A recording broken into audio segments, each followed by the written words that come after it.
Assalamu alaikum mis amores, ¿qué tal estáis? Espero que estéis súper bien. Como siempre, agradeceros que estéis aquí. Bueno, ya sabéis que este vídeo me lo habéis pedido muchísimo sobre mi experiencia en Suiza y en realidad yo no sabía muy bien de qué hablar y ayer os pedí en Instagram que me hicieseis preguntas concretas. Me habéis hecho un montón y yo las he puesto todas juntas y me han salido estas preguntas. Así que la primera es ¿por qué me fui a Suiza, si tuve miedo y cómo lo recibieron mis padres? Bueno, yo me fui a Suiza porque en el último año de mi carrera yo necesitaba hacer prácticas, lo tuve un poco complicado para poder tener prácticas y todo, y como conté en el vídeo de historia del hijab, dije ya, Dios, por favor, tú me pongo el hijab por ti, así que por favor consígueme unas prácticas. Unos días después fui a unas conferencias de Derecho Internacional y un profesor suizo me propuso hacer prácticas con él. En realidad no hice nada, simplemente estuvimos hablando normal y él me dijo, oye, ¿no necesitas hacer prácticas este año? Si es tu último año. Yo dije, sí. Y me dice, pues vente a Suiza. Y yo, madre mía, dije, pues sí, si Dios le he pedido a Dios que me dé prácticas y me ha dado esto, pues lo hago. ¿Que me dio miedo? Pues evidentemente que me dio miedo. Un país nuevo, yo nunca he vivido fuera, nunca he estado una semana más lejos de mi casa. ¿Cómo se lo tomaron mis padres? Mis padres dijeron, hija mía, es una respuesta de Dios, es Dios el que te ha dado esta oportunidad, nosotros no te podemos decir nada, ve y da lo mejor de ti misma. Vale, esta pregunta es la que más me habéis hecho. El idioma, sin saber el francés, ¿cómo pude adaptarme y cómo hice el máster? ¿Cómo hice el máster en francés? Y si pude hablar inglés. Y si alguien me ayudó con el francés. Bueno, chicas, yo siempre os he dicho, y es verdad, yo no sabía nada de francés antes de ir a Suiza. O sea, en Suiza, la mitad de Suiza se habla francés y en la otra mitad suizo. Luego también hay una región abajo, en el sur, que habla italiano suizo. O sea, italiano un poco francés. Y bueno, yo no sabía nada de francés, o sea, sabía decir dos cosas, conocía los colores y conocía los números del 1 al 10, o sea, no sabía ni cómo se habla. Es más, en Suiza los números, hay algunos números que son diferentes al francés de Francia y hay también palabras que son diferentes al de Francia, al francés francés. Quiero decir. Y yo no sabía nada, de verdad. Y cuando le dije al profesor este que me propuso las prácticas, yo le dije, profe, yo es que no sé francés, ¿puedo hacer las prácticas en inglés? Y él me dijo, pero vosotros los árabes aprendéis muy rápido el idioma. Y yo la verdad es que era lo que más me daba miedo, pero yo me dije, a ver, si Dios me ha concedido estas prácticas, quiere decir que Él me va a dar la capacidad de poder aprender el idioma y Él me va a dar la capacidad de poder hacerlo. Tuve miedo muchísimo, pero me dije, voy a decir que no porque no sé el idioma, pues lo aprendo y ya está. Y viajé a Suiza 3 meses para hacer las prácticas y en los 3 meses yo en realidad me tenía que quedar en el sitio unas 4 horas, pero yo me quedaba el doble sin exagerar para poder hacer todo lo que tenía que hacer porque yo no entendía muchas cosas.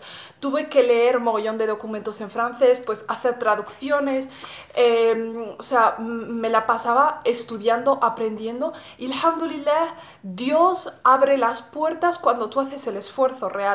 Fue algo increíble porque todo el mundo que me conocía, incluso yo vivía en la casa de una mujer suiza, de una familia suiza, que ella el primer día no sabía ni hablar conmigo porque yo no sabía hablar con ella, o sea, ¿sabes? Ella me hablaba y yo no entendía nada de lo que me decía. Y ella vio el cambio súper rápido. Y es que encima, al final de las prácticas, el profesor hizo que yo presentara una conferencia ante profesores de Derecho Internacional, que es una historia, la verdad, o sea, que imaginaros que de no saber nada a los 3 meses, el último día de prácticas, tuve que dar una conferencia en francés. Evidentemente mi francés no era perfecto, evidentemente, y no lo es tampoco ahora, pero alhamdulillah, luego volví a España y el profesor me enviaba emails y me dijo, Asia, tienes que apuntarte al máster de Derecho Internacional aquí en Suiza, no puedes quedarte en España, aquí tienes mucha más oportunidad, vas a aprender muchísimo más, tal. Y yo dije, venga, vamos a hacer el máster en francés. Os lo prometo, chicas, y esto solo lo sé yo, porque no se lo decía a nadie, que yo después de clase me ponía a llorar. O sea, yo entraba a casa y me ponía a llorar porque no entendía lo que decía el profesor. Yo le grababa y cuando volvía en casa lo volvía a escuchar y no entendía nada. Y bueno, la verdad que fue muy trabajo duro. O sea, por ejemplo, había compañeros que tenían apuntes de los años pasados, entonces leíamos los apuntes, traducía, intentaba entender, pero luego el oído se te hace y la verdad es que fue algo increíble y una experiencia mágica en la que, de verdad, en la que me superé a mí misma. Y es más, en los primeros exámenes, tuve 5 exámenes y los 5 exámenes eran orales. Y yo tenía un miedo increíble, pero alhamdulillah, cuando ya pasé esos exámenes y vi las notas y vi que pude hacerlo, ya alhamdulillah ya me tranquilicé. Si alguien me ayudó, no, o sea, la gente, nunca pedí ayuda a nadie, la gente que estaba conmigo, pues evidentemente te habla en francés, la gente ahí es muy abierta de mente, o sea, si ve que no hablas bien el idioma, te va a hablar despacio, tal, no te van a dejar ahí, no sé, la verdad es que tuve suerte y como vivía con una familia suiza también eso me ayudó más. ¿Cómo me recibió la gente? Si me costó adaptarme. Pues mira, yo los primeros 3 meses viví con una familia suiza y era una familia, o sea, la abuela, que era vamos a decir, la dueña de la casa, me dijo que cuando me vio tuvo como miedo porque llevaba hijab, porque ella nunca había conocido una musulmana. Pero cuando me fue conociendo, le encantó cómo era y empezó a comprar carne halal. Es más, ahora no vivo con ella ni nada y está lejos de mí y ella sigue comprando carne halal porque le encanta la carne halal, dice que está más buena. Y evidentemente al principio la gente es como que no conoce a los musulmanes o no tiene esa pues pueden estar como observarte, ¿no? Pero también nosotros tenemos que hacer un esfuerzo más, ¿sabes? De sonreír más, ser más amable, ser más positiva. Y ya está. Y cuando tú no ves tu hijab, cuando tú no ves que eres diferente o lo que sea, la gente tampoco lo ve realmente. Luego, en clase, pues no tuve ningún tipo de problema, la verdad. Es más, hay una profesora en psicología que llevaba hijab, mashallah. Pero a ver, evidentemente igual hay alguna persona que te mira raro o lo que sea.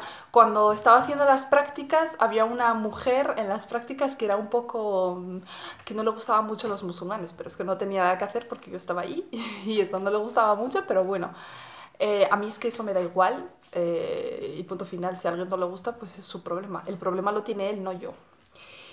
Si me costó adaptarme, pues yo lo que hacía, no tenía tiempo ni para adaptarme ni para no adaptarme. Yo lo que tenía que hacer era estudiar, era conocer el idioma, era hacer cosas, era trabajar como nadie. O sea, yo me quedaba, jamás en la vida me he quedado en la biblioteca de la uni después de clase directamente y en Suiza lo tuve que hacer. O sea, me llevaban mis tuppers a comer, o sea, sufrí mogollón, sufrí. Pero no tenía tiempo de decir, ay, me voy a adaptar, no me voy a adaptar. Había que trabajar y hacer las cosas rápido. Eh, ¿Has tenido problemas con el hijab? Pues no he tenido ningún tipo de problema. Ya ves que hay gente igual que te mira un poco raro, que no le gustan mucho los musulmanes, que no le hace mucha gracia, pero es por desconocimiento y por ignorancia. Luego la gente cambia su mentalidad. ¿Cómo pude buscar una residencia musulmana? Sí, os dije eso. Pues los primeros meses de prácticas viví en la casa de la familia musulmana y luego en septiembre para el máster yo conocí un grupo de musulmanes en la universidad que era como una organización y una asociación, mejor dicho, y una de las chicas me dijo, pues mi hermana se va a casar y se va a ir a vivir con su marido y en el estudio donde vivimos las dos, pues queda un sitio libre si quieres venirte a vivir conmigo. Y fue así, fue una coincidencia la verdad, pero alhamdulillah lo agradezco porque en Suiza es súper difícil encontrar alquiler. O sea, es súper difícil, la gente sufre mucho por esto, pero yo alhamdulillah tuve un mogollón de suerte. ¿Hay trabajo en Suiza? Pues en Suiza sí que hay trabajo, alhamdulillah, todo el mundo que quiere trabajar, trabaja. Pero, por ejemplo, si tenemos estudios universitarios y queremos trabajar directamente, es difícil, porque te piden experiencia, como en todos lados. Entonces lo que tienes que hacer son prácticas, o sea, de stage, y eso te ayuda a trabajar. Pero a ver, que el trabajo no viene a tu casa y te dice, oye, ven a trabajar, o sea, y tienes que currártelo. Costumbres suizas diferentes. Pues costumbres suizas diferentes. Pues que comen a las 12, sí, entre las 11 y las 12. Comen poco para lo que comemos nosotros. Comen mucho queso y mucha patata. O sea, es lo único que... Así platos que yo haya probado, pues es eso, un poquito. Se duermen pronto, todo cierra a las 6, como muy tarde a las 7. Y eso, pero son gente maja. Mm, Supuso un antes y un después, mi experiencia en Suiza, evidentemente, supuso un antes y un después. Por la experiencia, por irme a vivir fuera, por valerme por mí misma, por todas las dificultades que he pasado y he podido superarme, porque nadie sabe la dificultad que he pasado, solamente yo. O sea, yo y Dios que sabe que lo he pasado mal. Pero lo más guay para mí en la experiencia de Suiza es la relación que, que ahora mismo tengo con Dios. La verdad es que lo único que tenía era Él, ¿sabes? Yo tampoco le iba a llamar a mi madre y empezarle a llorar y decir, ay, es que lo paso fatal, no sé qué, no sé cuánto. Tampoco le puedo preocupar de esa manera. Entonces, solo contaba con Dios y la verdad es que he aprendido muchísimo. Y aunque evidentemente el máster ha sido algo increíble, todo lo que he aprendido, la gente que he conocido, increíble y todo, pero lo que más destacaría es que es como que estaba sola, no tenía otra opción que, que estar con Allah y contar con Él. Entonces eso es lo que, no sé, lo que yo extraigo de esta experiencia. ¿En qué cambié? Pues os digo, cambié con mi relación de Allah, ahora tengo muchísima confianza en Él, o sea, a mí me da igual lo que me diga la gente, me da igual lo que me diga alguien que es imposible algo, que no sé qué, que no sé cuánto, yo sé que no es imposible si Allah quiere que lo hagas. Eh, o sea, Dios es grande. En resumidas cuentas, Dios es grande y todo lo que quieras te lo puede dar, simplemente lo tienes que pedir y ser consciente que te lo va a dar. Algún día me planteé dejarlo todo y volver a España. A ver, no seriamente. Evidentemente hay momentos en los que, la verdad, chicas, porque yo tuve una experiencia con, vamos a decir, amigas, con gente con la que yo conté, porque yo estoy acostumbrada a una cosa y yo pensaba que la gente que conocí en Suiza también era así. Y realmente, pues, hay mucha gente que me ha decepcionado, ¿no? Y hubo momentos que dije, ¿por qué estoy aquí? O sea, no lo necesito, me quiero ir a mi casa, quiero irme con mi familia, o sea, no quiero estar aquí y tal. Pero luego me dije, a ver, Asia, estás haciendo algo muy grande, venga. Grande no digo a nivel mundial y a grande a nivel de otras personas, yo digo grande a mi nivel. O sea, yo conmigo misma, o sea, yo me comparo conmigo misma a voilà, o sea, me comparo conmigo misma, no estoy diciendo, ay, es que he hecho una cosa súper guay y todo el mundo lo tiene que ver, no, o sea, yo sé que cuando fui no sabía todo lo que, o sea, yo sé que a qué nivel estaba y dónde he podido llegar, pero solamente a nivel personal, o sea, no tiene por qué... O sea, no sé si me entendéis, que no es comparado con el mundo y que he hecho una cosa súper guay de la muerte, no. Pero yo sé, por ejemplo, que no sabía francés y he aprendido francés y he podido hacer un máster en francés y hacer exámenes orales en francés y hacer ponencias y conferencias y alhamdulillah, la verdad. Y cuando la gente aquí en Suiza me dicen, jo, ¿cómo has aprendido francés? No sé qué. Yo les decía cómo y no se lo creen, o sea, me dicen, bueno, algo has tenido, algo sabías, no sé qué. Y de verdad que yo leía mis apuntes de la uni y no entendía nada.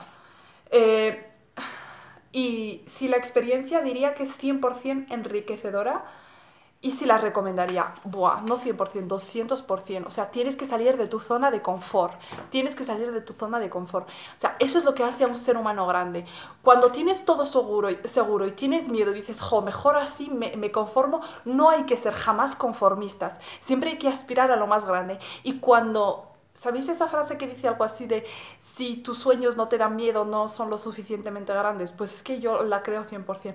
O sea, te tiene que dar miedo el futuro, te tiene que dar miedo el paso que vas a dar y te lo prometo que cuando encaras lo que te da miedo y trabajas por ello, lo consigues. O sea, lo consigues 100%. Y yo os recomiendo que si tenéis la oportunidad de iros a vivir fuera, de hacer algo, iros. También me habéis preguntado sobre el papeleo en Suiza. La verdad es que Suiza es algo difícil para tener los papeles. O sea, yo evidentemente tengo los papeles por los estudios. Si tienes estudios, o sea, si vas a estudiar en Suiza, tienes automáticamente los papeles si eres de la Unión Europea. Para trabajar hay que tener un permiso de trabajo y antes que tener un permiso de trabajo tienes que tener ya un trabajo, o sea, no te lo van a dar así. La verdad es que es difícil lo del papeleo porque te dicen siempre, o sea, aquí son súper estrictos en todos lo que es la administración y todo. A mí, por ejemplo, me pasó que en la uni todavía no me dieron el diploma físico y yo tenía como un justificante de que tenían el grado de derecho. Y cuando lo traje me dijeron, vale, pero nos tienes que traer tu diploma. Y les dije, pues vale, os lo voy a traer en febrero porque es cuando me lo dan. Y en enero me enviaron un email y me dijeron, si en 3 días no traes tu diploma, vamos a tener que borrar todo lo que has hecho hasta ahora, incluso los exámenes. No podemos validarte los exámenes, eso fue. Y yo fui a la secretaría y dije, oye, que no me lo dan hasta febrero, que es cuando voy a ir a España, tal. Y luego me dijeron, ah, vale, vale, no pasa nada, tal.